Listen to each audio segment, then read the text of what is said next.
कंचन की दो बहुएं थी, सुधा और गौरी। दोनों के दो बच्चे।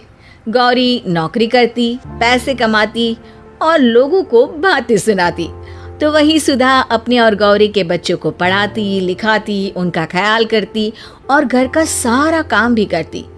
लेकिन फिर भी कंचन को पसंद थी गौरी। बच्चों चलो उठो, स्कूल का टाइम हो रहा है। भाभी, इन लोगों को आप अपने कमरे में ही सुला लिया करो ना, मैं डिस्टर्ब होती हूँ। वैसे भी आप क्या जानो ऑफिस में कितना काम होता है। अरे वाह, मैं तो चाची के पास सोऊंगा। अरे नहीं नहीं बेटा, बच्चों को माँ के पास ही सोना चाहिए। ये बोलकर सुधा बच्चों को साथ लेकर बाहर आ जाती है।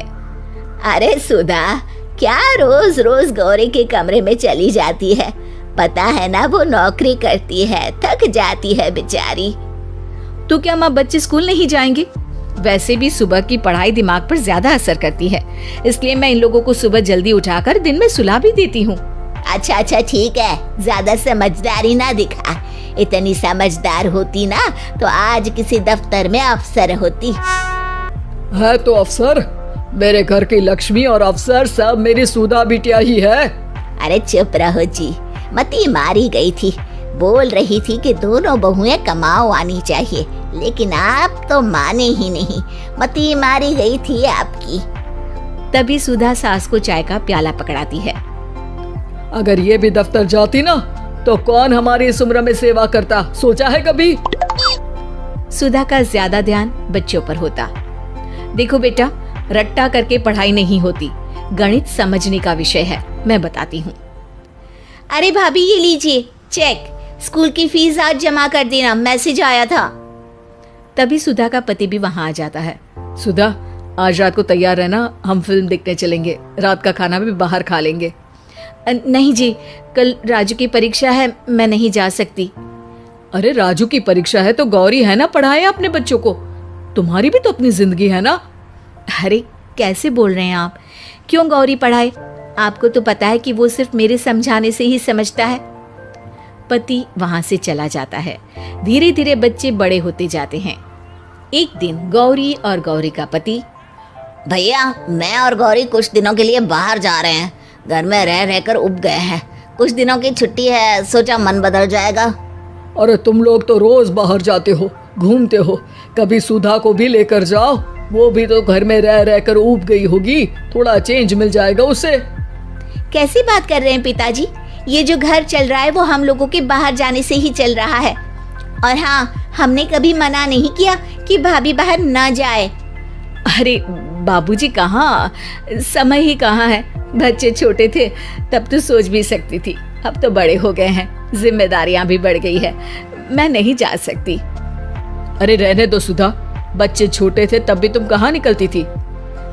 माँ, आपके लिए खुशखबरी है, मैंने डॉक्टरी की परीक्षा पास कर ली है। अब आपकी बेटी जल्दी डॉक्टर बन जाएगी। ओह, मैं कितना खुश नसीब हूँ, मैं एक डॉक्टर का पिता कहलाऊंगा। और मैं डॉक्टर का चाचा। अरे आज तो अपने राजू की इंजीनियरिंग का रिजल्ट भी आने वाला था ना? आज नहीं, कल है गौरी, और उसके लिए कल तुम लोगों को कॉलेज भी बुलाया है। ओह, कल तो मेरी मीटिंग है, मैं नहीं जा सकती। और मेरी भी एक जरूरी इंटरव्यू है, मैं नहीं जा पाऊंगा। चाची, कल की तैयारी है ना? कल आपको और दादू को मेरे कॉलेज आना है। अरे मुझे क्यों बेटा? क्योंकि दादू एक सरप्राइज है आपके लिए। क्यों, फेल हो गया है क्या भाई तू? अरे चुप कर, मेरा राजू तो तुझसे भी अच्छे नंबर लाएगा। क्या बात है राजू, मम्मी पापा के लिए कुछ नहीं? हमें नहीं आना है क्या कल? आप तो बिजी होंगे ना, इसलिए नहीं कहा आपको। गौरी को बुरा लगता है। अब नहीं, मैं तो फ्री हूँ। हाँ, मैं भी, कल आ जाएंगे हम सब तुम्हारे कॉलेज में। और हमारे कॉलेज में आउटस्टैंडिंग परफॉर्मेंस से इंजीनियरिंग की परीक्षा सबसे अच्छे नंबरों से पास की राजू ने। राजू, स्टेज पर आकर अपना पुरस्कार लो और 2 शब्द बोलो।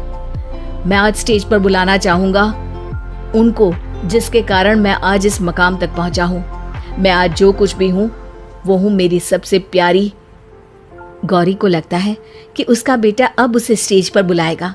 वो खड़ी हो जाती है। वो है मेरी सबसे प्यारी प्यारी प्यारी प्यारी सी चाची के कारण।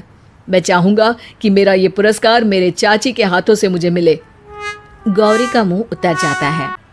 वाह, ये तो वही बात हो गई कि खाद कोई और डाले, फसल कोई और खाए। मेरे बेटे ने मुझसे तो पूछा ही नहीं, कमाई धमाई तो सब धरी की धरी रह गई। मैं राजू से बात करूंगी गौरी, तुम परेशान ना हो। अरे भाभी, जो होना था वो तो हो गया, अब क्या बात करेंगी। अच्छा होता कि मैं इंटरव्यू में ही चला जाता।